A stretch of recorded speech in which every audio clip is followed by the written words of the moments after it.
la cave de thym, on va aller faire la petite dégustation avec André et Igor. On espère que tout le monde est déjà là. On est samedi, c'est ouvert, il y a plein de voitures sur le parking. Mais normalement, on a un petit traitement de faveur, non? Un gros traitement de faveur. Un gros traitement de faveur.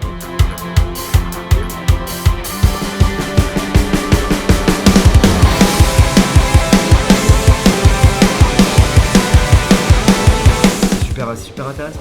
C'est la colline quoi.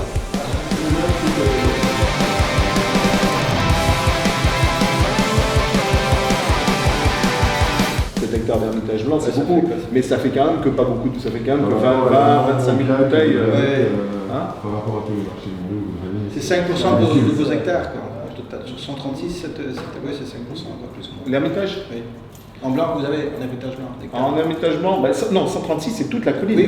Ouais. Ah oui, d'accord. Voilà, non, c'est toute la colline. Nous, on en a 29. On en a 29 et on en a 22 en blanc, en rouge et 7 en blanc. Ah oui. Donc c'est pas négligeable, mais c'est pas négligeable l'Hermitage blanc. C'est un très joli vin.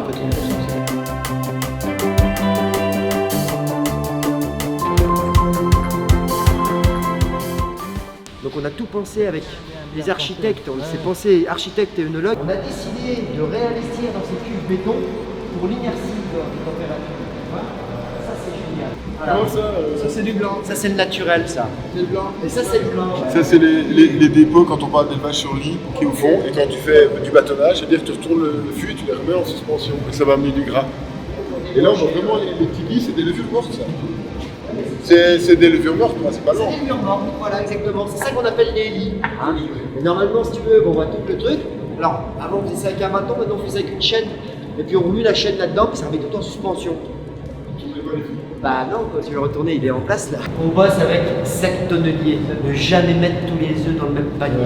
Donc non seulement on va les travailler à la parcelle séparément, on va vinifier séparément, mais on va l'élever séparément, dans différents fûts. Donc à la fin, on se donne une palette aromatique, c'est nous qui choisissons nos assemblages à la fin. Style de vin, ce que tu expliqué sur l'hermitage, chaque terroir, etc. Comme ça, tu as un style de vin quoi. Bourguignon principalement. Les 1, Bourgogne. Par contre, par rapport à ça, nos fûts en blanc, maintenant c'est marche arrière toute sur l'utilisation des fûts neufs, beaucoup moins. On va plutôt de fûts de 2 à 6 ans pour te dire qu'il n'y a même plus rien. Voilà, par contre, les rouges 1 à 3.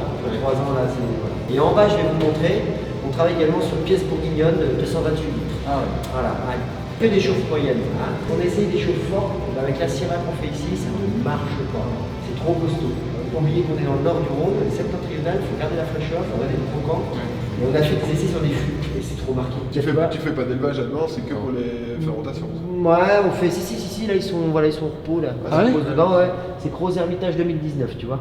D'accord. Un court passage maintenant. Ah oui, non, on les laisse 9 à 10 mois, ça dépend. Généralement, c'est notre classique qu'on met là-dedans. Tu les utilises combien d'années ça? Mais on fait des essais. Ah oui. On essaie de sélectionner notre propre levure. Voilà, tu sais, les vins nature et tout ça. Donc on fait des essais. On a un mec de l'INRA qui est passé en stage chez nous, c'est son 4e millésime cette année, enfin le 2019. Le mec tous les ans il vient et il essaie de sélectionner la levure souche qu'on puisse utiliser pour nos syrahs. Voilà, on sait ça, il y a des vins nature. Pour ça, les vins sont là parce qu'on ne veut pas que ça contamine le reste. Voilà. Donc on fait des essais de levure naturelle. Tu utilises un peu des levures starter, mais que tu veux le plus naturel possible, donc voilà. Celle qui serait de la cave ici. Celle qui serait de la cave, voilà, on cherche notre levure à nous. C'est bien. On est pas mal.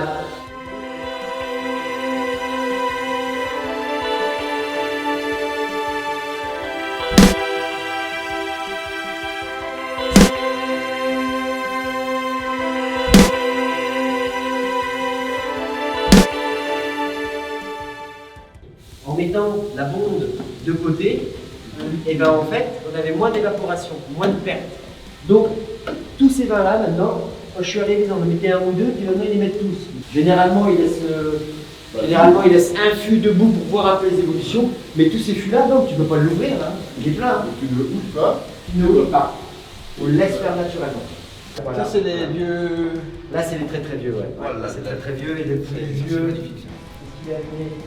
Hermitage 60. Non, c'est vrai qu'en vrai, il est vieux. La plus vieille, elle est juste là. C'est Hermitage 1933. Et puis, il y en a vu, t'en as déjà vu? Non, le plus vieux que j'ai vu, c'est 50.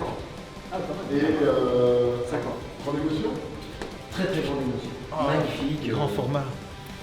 Les grands formats, et puis si tu veux, on va aussi maintenant mettre des petits casiers privés parce que j'ai de plus en plus des toilettes. Et ils viennent voilà, avec leurs clients visiter ici, et puis nous on peut leur envoyer aussi les bouteilles quand ils désirent, voilà, notamment sur les vieux millésimes. Ça date de l'époque 1933.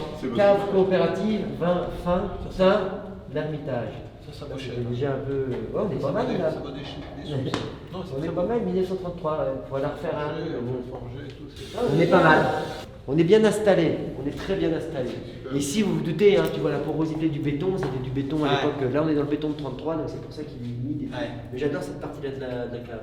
Il y a de l'âme. C'est ma préférée, il y a de l'âme, voilà. Il y a des gens qui sont passés là, qui ont bossé là, on est bien là, on est très très bien. Et donc le plus vieux millésime, c'est quelle année? 33, l'origine de la cave, ouais. Mais après on n'a pas tous les millésimes malheureusement. Pendant la guerre, il y a 2 millésimes qu'on n'a pas produits, mais il ne veut pas les ouvrir mon gosse. Hein, Vincent, il y a des pieds de vigne, là, c'est magnifique ça. Il y a des tableaux pieds de vigne. Ça c'est très beau. Le truc du vignoble, ça, c'est classique, c'est connu ça. Les pieds de vigne, Ton avis? 2018. C'est riche, c'est charnu, super équilibré. Même servi comme ça, tempéré, ça reste digeste malgré tout. Et qu'est-ce qu'on boit? Là, c'est le Saint-Péret, cuvée Fleur de Roc, le Parcellaire Saint-Péret, c'est 2018. Ici, au Cave de Thym, ils travaillent beaucoup plus la Marsanne que la Roussanne. Notre rayon d'action, 15 km. Ouais. On est là, c'est ça notre appellation. Ça comprend en blanc le Saint-Péret. Alors faites attention à la tache jaune. La tache jaune, c'est l'aire d'appellation. À Saint-Péret, il y a 86 hectares de plantés, la moitié de l'Ermitage. Donc c'est tout petit, d'accord. Cornas, alors Cornas maintenant il est un peu plus grand que l'Ermitage, il y a 165 hectares. Saint-Joseph, donc nous notre Saint-Joseph, on va se concentrer beaucoup dans le sud, on ne monte pas au-dessus de Sarrat. Voilà. Donc c'est vraiment le granit rose, ce qu'on appelle le granit rose de Tournon, là, les origines de Saint-Joseph, Tournon et Mauve qui se situe juste ici. Puis évidemment Crozes-Hermitage ici, et puis la colline de l'Ermitage. Voilà. Donc ça c'est vraiment là. Après nos petits vins de pays, voilà, Saint-Donat et Charmes-sur-l'Arbasse, ils sont produits dans cette région-là, sur les sols alluvionnaires qui sont là. Avant il y avait une petite cave COP à Saint-Donat, donc Saint-Donat, ils ramènent tout maintenant chez nous. Voilà, on est vraiment dans notre cœur d'activité, nous, c'est là. On ne fait pas de côte-rôtie, on ne fait pas de condrieux pour l'instant. Trop de déplacements. Parcellaire, quand le millésime ne nous convient pas, on ne produit pas. D'accord. Okay. Ça n'a rien de forcer, forcer la nature, c'est pas notre but. Le but du jeu, c'est au contraire de rendre aux clients ce qu'il y a de meilleur sur nos sélections en parcellaire. Donc quand c'est pas bon, nous on ne fait pas. On a cette gamme classique qui est notre porte-drapeau, c'est la plus grande production de la cave de Thym. Voilà, hein, on produit. 2008, on n'a pas fait Gambert de Loche, on a fait Hermitage Grand Classique, Hermitage Grand Classique, médaille d'argent au Sierra du Monde en 2008, qui était un millésime pourri. Oui, mais un millésime pourri, même bien travaillé, ça donne quand même quelque chose de bien. Personne n'en voulait, moi je les vois encore en ce moment, mais 2008, c'est magnifique. Magnifique. Saint-Péret, attention, minéralité à Saint-Péret. Ce qui donne le croquant, le. Très bon mordant, voilà. dû à la minéralité. Dû à la minéralité. C'est du granit, ça? Alors, c'est ça qui est un petit peu. À Saint-Péret, si tu veux, ce qui se passe, tu verras ça demain quand vous allez redescendre, de toute façon, parce que par de chez Alex, vous allez prendre l'autoroute là, d'accord? Saint-Péret, ça se situe complètement au fond là-bas, et tu as une dent qui relève. Et ben, quand tu passeras sur l'autoroute, tu penseras à moi, il y a un château fort Crussol, et c'est un pic blanc. D'accord. C'est un roc blanc. Blanc, c'est calcaire. C'est pour ça que ça s'appelle fleur de roc. Voilà. Parce qu'il y a beaucoup de calcaire. On fait également de l'effervescence. Bah oui, tu avais goûté Igor, que tu aimes bien à Saint-Péret, qui fait des bulles. Voilà. Et bien à Saint-Péret, pourquoi on fait des bulles? Parce qu'il y a ce sol. D'accord. C'est que là où il y a du calcaire.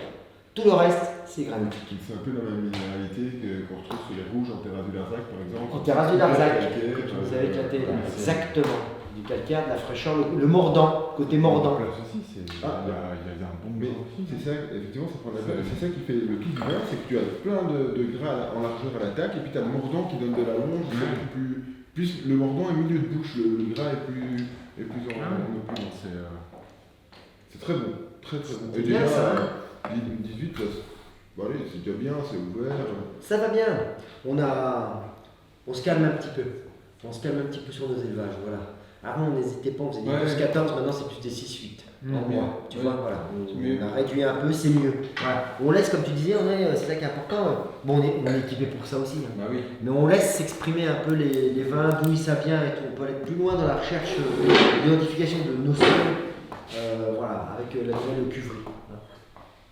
Ok, donc ça paie. Ce n'est pas une syrah épicée, minérale et Alors. tout, comme on a goûté le Clos des Griffes 2010. Ouais, bien sûr. Où là tu as une bon, structure. Quoi. Ouais, c'est très Ici, c'est structurel. charmeur. Tu les as sur ton tarif, c'est ce qu'on appelle les terroirs d'exception, ce que tu es en train de me dire. C'est-à-dire qu'on fait des mini cuvées. Je dois avoir du 2015, je vais peut-être t'en amener une ce soir, qui est justement sur le sol blanc de Kaolin, l'Arnage. 2500 bouteilles de produits. Ah oui. Ouais, c'est des micro cuvées. Et on se sert, justement en 2015 notamment, en 17, je vais voir ce qu'ils vont sortir.